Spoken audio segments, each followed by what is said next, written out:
திமுக ஏற்கனவே சொன்னதான், சட்டமன்ற தேர்தல் இந்த முறை எப்பவுமே ஒரு ஆளுங்கட்சிக்கு எதிராக ஆன்டி இன்கம்பன்சி இருக்கும். அரசு ஊழியர்கள் போராட்டம், இந்த புதிய பென்ஷன் திட்டம், பழைய பென்ஷன் திட்டம், இதெல்லாம் ஏகப்பட்ட பிரச்சனைக்கு அப்புறமா தீர்க்கப்பட்டிருக்கிறது. ஆனாலும் அதில் சில குளறுபடிகள் இருப்பதாக பேசிக் கொண்டிருக்கிறார்கள் அரசு ஊழியர்கள். இப்படிப்பட்ட சூழல்ல ஒரு புதிய கட்சி உள்ள வருது, விஜய் கட்சி. எல்லாரும் சொல்ற மாதிரி விஜய் ஒரு பெரிய 12, 15, 20 எல்லாம் கிடையாது. கேண்டிடேட் போட்ட பிறகு விஜய் கட்சிக்கு பெரிய சறுக்கல் ஏற்படும், விஜய் கட்சிக்கு பெரிய நெருக்கடி ஏற்படும். அவர் இப்ப இருக்கிற அந்த நிலைமை வேறு, கேண்டிடேட் போடுகிற நிலைமை வேறு. கேண்டிடேட் போட்ட பிறகுதான் அந்த கட்சியோட உண்மையான நிலைமை தெரியும். அப்ப 2 ஹெவி வெயிட் நடுவுல ஒரு புது கேண்டிடேட் போனா என்ன ஆவார் நமக்கு தெரியும். ஒரு 100 தொகுதியில் உங்க கேண்டிடேட் ஓரளவுக்கு சண்டை போடுற மாதிரி இருக்கலாம். 134 தொகுதியில் உங்க கேண்டிடேட் காணாம போயிடும்.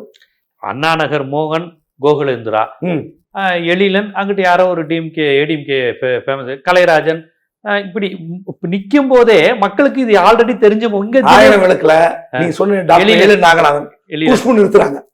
2 பேருமே தெரிஞ்ச போகும். நல்ல மக்கள் ஏற்கனவே எம்எல்ஏ இருந்தவர். ஆமா, இவர் குஷ்பு தெரியும். இப்ப இதுக்கு இடையில நீ எந்த கேண்டிடேட்னா போடுங்க, தாக்கு பிடிப்பாரா? அவர் பெயர் பரிச்சயமாவதற்கு முன்பு இந்த 2 பேரோட நேம் எப்படி போவோம்?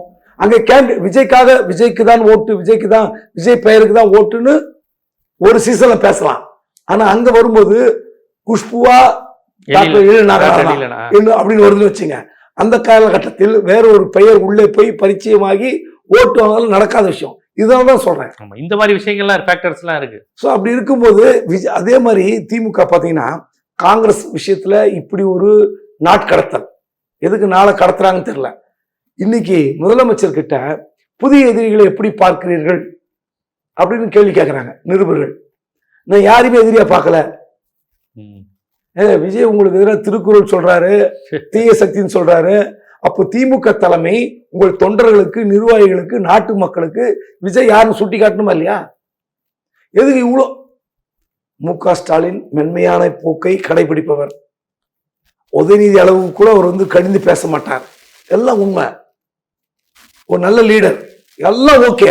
ஆனா உங்களை கடுமையாக விமர்சித்தால் கூட நீங்க கடந்து போவீங்க அப்படின்னா எப்படி ஏற்றுக்க முடியும்?